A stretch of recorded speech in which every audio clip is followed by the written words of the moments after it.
The problem is that it's hard. The problem is that it's so easy to simply say, listen, I'm just a regular person. I live in Muncie. I have 6,000 other people in my grade. I live in Lakewood. I live in Borough Park. I live in Yerushalayim. I'm one person on a block of 50,000 people. Or I live in Vancouver. I live in Jacksonville, Florida. I live in San Jose. I live in Sydney. What good am I? I'm a regular accountant. I live in Baltimore. I'm an actuary from North Woodmere. What do you want from me? I'm not a Rosh Hashiva. I'm not a Rebbitzin. I'm not a Rav. I'm not spiritually sophisticated.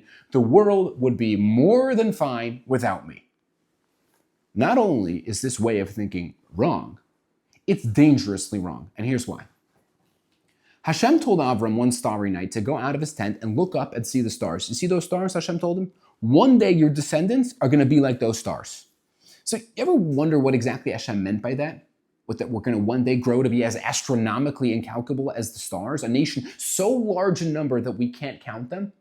Well, that hasn't really ever panned out. The Jewish people have hovered between 13 and 19 million people for the duration of our history. When you compare that to the 2.83 billion Christians and the 1.89 billion Muslims and the 943 million Hindus and the 488 million Buddhists, that number is pathetically small. So what exactly did Hashem mean? So Rav Moshe Sternbuch as well as Rav Shamshon Fowler Hirsch all give you the same explanation. They said, Hashem wasn't telling Avram that his children will one day be as uncountable as the stars in the sky. Hashem was telling Avram that the same way you look up at a star amongst the millions of other stars, and it seems so small and insignificant and inconsequential, and yet in reality is massive. There are stars that are more than 1,000 times the size of the sun. So you put that into perspective, Earth is 7,918 miles in its circumference. The sun is 430,000 miles in its circumference. There are stars that are 1,000 times as large as the sun, meaning there are stars that are 430 million miles in their circumference, and that they appear to the human eye as a little flicker in the night. A star seems so small and insignificant, and yet can be massively consequential to the health of the galaxy and the gravitational pull and the ozone layer. So too your descendants, Hashem tells Avram, might view themselves as small, as irrelevant, as insignificant, and yet in reality have 430 million megawatts of holiness inside of them, and are massively consequential to the health of the entire spiritual galaxy. There is no such thing as a redundant Jew. There's no such thing as a redundant Yid. Each one holds up the entire world, literally.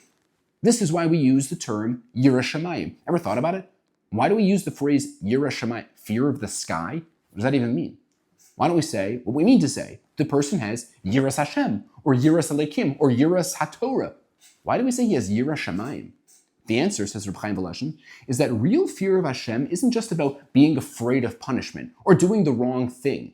It's the deep, soul-shaking awareness that your life affects the entire cosmos, the entire sky. Every small action, every word you speak or don't speak matters. Every mitzvah you do or mitzvah you don't do. Every moment you hold back from anger, every smile you gave when you should have given it, or smile you didn't give when you should have given it, every drop of ink you learned or didn't learn, every single thing you do rattles the heavens and affects the entire spiritual infrastructure of the universe. That's Yirah Shamayim. It's not fear of the sky. It's the reverence of someone who knows they walk beneath a living, breathing heaven and that their every step sends shockwaves through it. When we say someone has Yirah Shamayim, we're saying this person lives like everything he does matters, like the heavens themselves are tied to his every choice. That's the fire behind Yirah Shamayim, knowing that when I walk this earth, I'm walking under a sky that's not only alive, but it's watching and listening and reacting to every move I make.